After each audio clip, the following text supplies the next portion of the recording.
Paulo, Rio de Janeiro, acionando agora a nossa competente amiga Yasmin Bachu. Yasmin, como você tá, hein? Tudo bem, minha amiga? Bem-vinda aqui ao Bora Brasil, tudo em paz?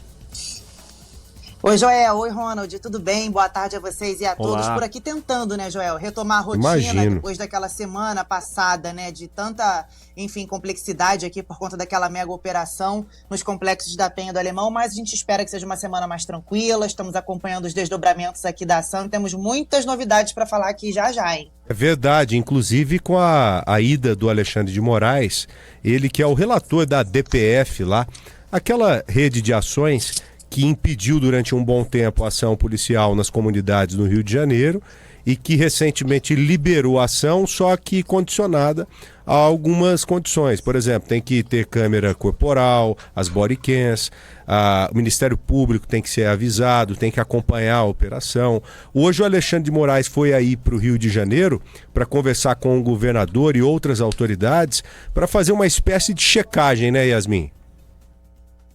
Isso mesmo, Joel. O ministro Alexandre de Moraes, do STF, chegou aqui de manhã, por volta de umas 10h30 da manhã, e encontrou já com o governador Cláudio Castro e também outros representantes das Forças de Segurança do Rio de Janeiro no Centro Integrado de Comando e Controle, que é do Estado da Polícia Militar aqui do Rio, que fica no centro da cidade. Essa reunião, Joel, começou por volta de 11 horas e acabou ainda há pouco, por volta de 2 horas em ponto, ou seja, durou aí mais ou menos 3 horas. Essa reunião, a imprensa não pôde acompanhar, foi a portas fechadas, nem assessores diretos puderam entrar. E o ministro, inclusive, tem vários compromissos aqui hoje à tarde. Ele tem compromissos na capital fluminense, incluindo encontros com representantes também do Judiciário, do Ministério Público e também com o prefeito Eduardo Paes. A gente lembra que Moraes também determinou nesse domingo que o governo do Rio preserve, né, os elementos materiais relacionados à operação, como perícias, né, respectivas cadeias de custódia, que garantem aí a autenticidade também,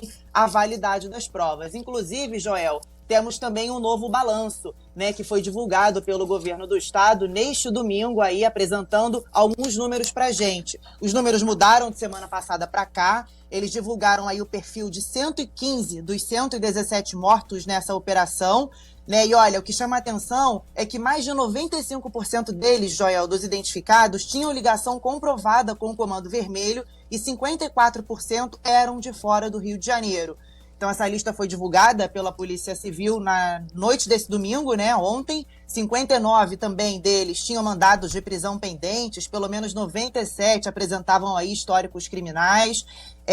E lembrando também que, como a gente já falou aqui na semana passada, 62 mortos eram de outros estados, né, incluindo Ceará, Paraíba, Bahia, Goiás, Mato Grosso. E aqui no Rio de Janeiro, entre os mortos, há chefes de organizações criminosas de 11 estados da federação, né, de 4 das 5 regiões do país. Então, a todo momento, né, esses dados são atualizados. A Polícia Civil divulgou também o balanço, né, das apreensões que a gente já tinha falado, 113 presos, incluindo 33 de outros estados, 120 armas apreendidas, sendo 93 fuzis.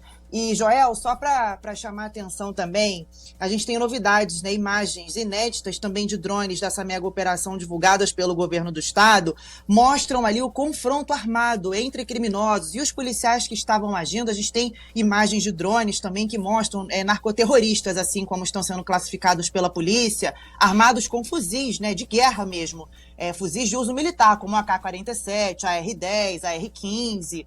Dezenas de ruas foram tomadas por barricadas. A gente acompanha agora na live, para quem não está assistindo, policiais ali entrando, né, fortemente armados na comunidade. Há também outras imagens que mostram um confronto com policiais civis. Enfim, um dos policiais até aparece ferido na imagem, o Rodrigo, o mais novo da corporação, que estava na corporação há 40 dias só, de 34 anos. Rodrigo Veloso Cabral, ele infelizmente foi baleado, não resistiu aos ferimentos. Temos também uma body cam, o Joel, que mostra ali um dos policiais militares feridos nessa operação. Registra, né, essa cam registra ali os ataques e os resgates dos agentes feridos. O sargento Cleiton Gonçalves, a gente acompanha agora na live para quem não está assistindo, ele está ali numa área de mata, cercado com outros policiais fardados também, ferido ali no chão, tentando também resgatar outros colegas baleados nessa ação. E, infelizmente, esse sargento que aparece na imagem Cleiton Gonçalves, mesmo ali tentando resgatar outro colega, ele foi baleado também, infelizmente não resistiu, é um dos 4 policiais mortos nessa operação. Fora outras imagens que a gente tem, que a gente vai mostrar também na tela do Brasil Urgente, dos policiais sendo socorridos. E assim, Joel, chama muita atenção o poderio desses criminosos, sabe? Fortemente armados ali, confrontando a polícia naquela área de mata. São imagens gravadas pelos drones da Polícia Civil do Governo do Estado, que mostram esse ataque, mostram esse poder dos criminosos com armas de guerra, armas de uso militar. Como eu falei aqui no começo. Então, ainda tem muita coisa para acontecer nessa segunda, Joel. Temos essas reuniões ainda do ministro acontecerem na parte da tarde. A gente ainda não tem nenhuma informação concreta do que foi tratado nessa primeira reunião com o governador Cláudio Castro, porque foi a portas fechadas. Mas fato é que nossas equipes estão acompanhando, né? Nossos repórteres e os colegas aí estão nessas agendas para tentar qualquer informação com as assessorias também e para saber o que de fato, Joel, vai acontecer de concreto daqui para frente. Né, porque muito se fala se terão outras novas operações como essa, mas tem a questão da DPF 635, que há alguns impedimentos, né, e exigências para que essas ações aconteçam. A gente vai acompanhando tudo aqui ao longo do dia, Joel. Entendi. As imagens são as mais chocantes possíveis, né? Principalmente porque você começa a ver por um outro ângulo como é que foi a troca de tiros mesmo. E é terrível você ver, por exemplo, um policial baleado em um campo aberto, tendo que ser socorrido e você sem condição de socorrer naquele momento, sabe? Isso aí é o conflito urbano mesmo, é um conflito urbano armado, terrível que nós temos aqui e que pouco se viu em outras partes do mundo, sabia? Você só vê em área de guerra, né? Nós temos a nossa guerra aqui e ela é a pior possível para o policial numa situação como essa. E vendo tudo isso, eu até digo o seguinte, até para confirmar tudo aquilo que nós falamos na semana passada lá no Brasil Urgente aqui, sabe? Uma operação necessária em que passou o fogo mesmo em bandido, exclusivamente bandido. Esses caras subiram o morro lá, tudo de bermuda, a grande maioria drogado, estava pronto lá para pregar fogo na polícia e levou chumbo. Ô Yasmin, você começou falando do levantamento e disse que 95% dos corpos identificados são o quê?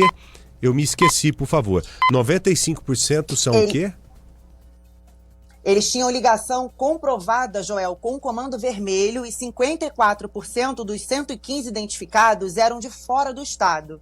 Entendi, 95%, ou seja, a polícia já tem certeza que era bandido mesmo. Mesmo porque quem estava ali não tinha outro objetivo, senão se esconder, traficar drogas, agir como age um componente, infelizmente, do Comando Vermelho. Yasmin Bachur, muito obrigado, viu?